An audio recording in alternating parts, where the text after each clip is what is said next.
Hi, my name is Adolfo, and this is Life of Adolfo. Today I'm going to talk about the Italian functional trainer. I'm also going to talk about others that I've seen people post on Facebook, Reddit, and on company sites about their functional trainer. Also one that I help assemble. And the reason I want to do that is because I want to talk about one specific thing on those. Now for this functional trainer, I'm going to tell you the dimensions. The dimensions are 82 inches from top to bottom, 64 from the very end to the very end. And the reason I'm saying that is because on the inward, it doesn't include when this moves in and this moves in, whatever attachment you're adding. So now it's so close that you cannot expand your arms unless you go to the outside, and now you can expand them. That's one thing that you need to take into consideration when you want to buy something smaller, a smaller footprint because of your garage. Now, another thing about this, since we're working on these right here, on the arms, on the pulley system, they have 20 holes, and every odd number, it's engraved, as you can see right here, 1, 3, 5, 7, all the way to 19.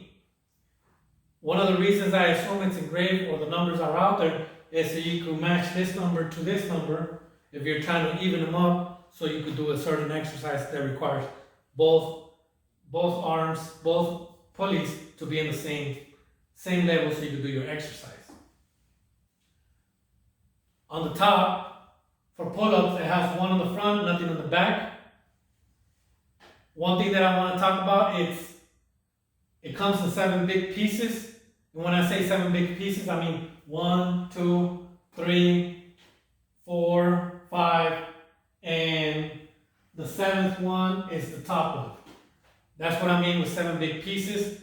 But it comes with about, I want to say 27 pieces to connect, plus the weight stacks that are 20 and 20, which equals 40 more. That's to get you in the mindset, if you plan to buy this, on what to expect when you're trying to assemble it. Like I said, the weight stack is 200 pounds each side. It's a 2-to-1 ratio. Now, what does a 2-to-1 ratio mean? 200 is 100. On Costco, and this is where I'm going to start talking about comparison. In Costco, it's 165 or 175, but I'm pretty sure it's a 2-to-1 ratio due to the cable systems. I'm not sure about other companies, but I know 200 is the most common.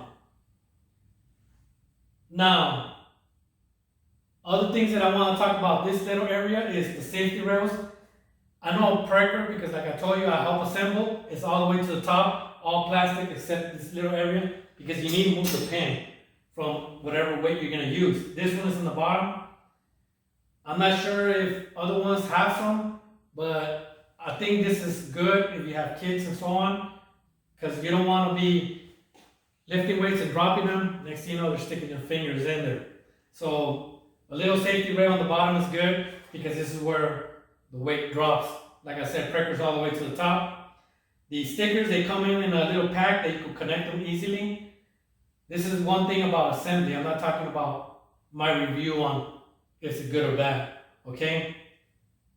Now, what do I like about these weight stacks over the Precker ones and over the Costco? I'm going to use this side because you can easily see it. It's that this weight stack is common if you go online to buy them. The one for Precker and Costco is not. What does that mean? I told you it's a 2-to-1 ratio. 200 pounds equals 100. You might want to have more weight. So this bar is common to buy online on certain sites. You can buy the one with the holes that requires a 300 weight stack, and you can buy these as well, which means that you have to buy 20, 10 on each side, that equals 200 pounds, 100 on each side. Now, the only downfall if you add more weight is that this is how much more space you're going to have. You're not going to have all that. You're just going to have this much to play around with, which is still a lot. And the reason for that is because you're going to add the weight that's going to cover this space right here. Hopefully that makes sense. the more weight you get, the less rope that you have, unless you buy more rope, of course, or you add more connecting it right here. But this is enough. Now, when it comes to the 2-to-1 ratio, I know some people are going to try to use it for lat pull downs and pullbacks. Pullbacks 100. If you do a lot of weight, it's going to seem a little bit. Pull down, even though it's 100, like I said, it's going to feel like more. And the reason it's going to feel like more is because you're trying to remain in place on the floor because you don't have the pad down here. So that's going to require you to use more force to sit down, and it's going to probably feel like 140, 150 because your mind is working or your resistance is working on 2 areas. Hopefully that also makes sense. Now, like I said, the stickers and so on. The only little downfall that I had was over here, as you can see. These are all the weights, and this is the 10. As you can see, the 10, the 20 to 200, it's in the middle. The 10 is on the side. So now this is going to hit here. I know you're probably saying, I'm never going to use a 10. Maybe you have a significant other, just trying to do, your lat raises, your forward raises, and they cannot do a lot, so they want to do this one. So it's going to be hard, it's going to shake, it's going to rattle, and if you let it loose, it's going to probably trap on the back of the safety rail. That's the only downfall, the 10 pound. Everything else, this is smooth. It will run smooth and so on. As for, do I recommend it? First, I'm going to tell you, I had this for 6 months. So my review is not a 1-dayer, a 2-dayer, just telling you just by looking at it if it's good.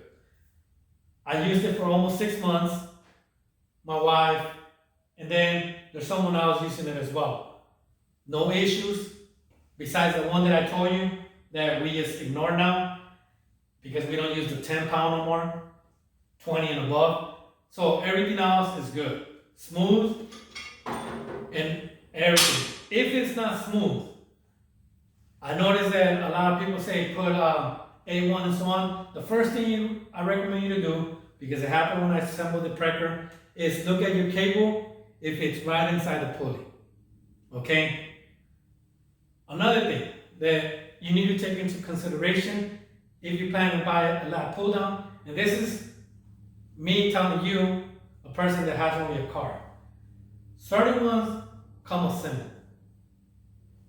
They require you to go to the place and pick it up or unload it yourself. This one comes in a pallet. It comes in a box. If you look at my previous video on assembly, you'll see the requirement, the way it comes in. This one gets dropped off in your house. Outside your garage, they're going to give you a call. And the reason they give you a call is so you can sign the paper and know that you're at home when you get your functional trainer.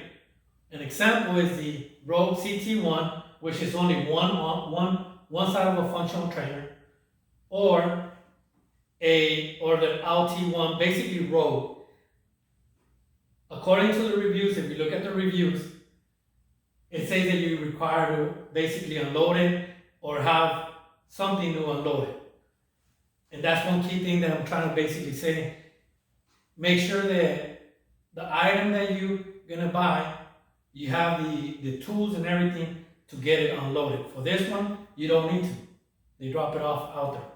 So hopefully that's important, just in case you're looking at other functional trainers. Now for me, I like this one. I seen the Freight Fitness, it's almost similar to this.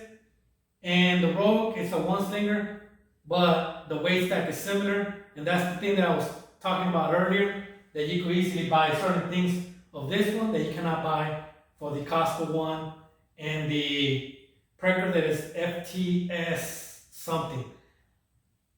Also the FTS is double the price than this one. I'm not sure about Prime's price, but I'm pretty sure it's more expensive as well. So my review is the little glitch that I had, like I said, I moved it once, and I was satisfied with everything, nothing damaged. These right here, one time it got a little bit loose, but you have a little Allen wrench that you could tighten it up after so many exercises you've been doing. I'm not sure if that's common or not, but like I said, I just tighten it up again. Besides that, I haven't had trouble with the cables or the pulley systems or anything else. Hopefully you guys like my video. If you have any questions that you're wondering about this one or the assembly of others, because once you assemble one, it's easy to visualize the other ones and see what you did wrong. Or you have questions that you're struggling in other ones assembling and so on, just write it down in the comment. I'll try to help you. Or if you have questions on this one, I'll try to reply on them. Hopefully you guys like it. Hopefully you guys like my review. It's an honest review. I don't get paid for nothing. I just like to make my reviews because I have a lot of equipment and I'd rather just do my reviews. But like I said, this is a solid piece for the price. Have a good day and enjoy your day. Have a good day.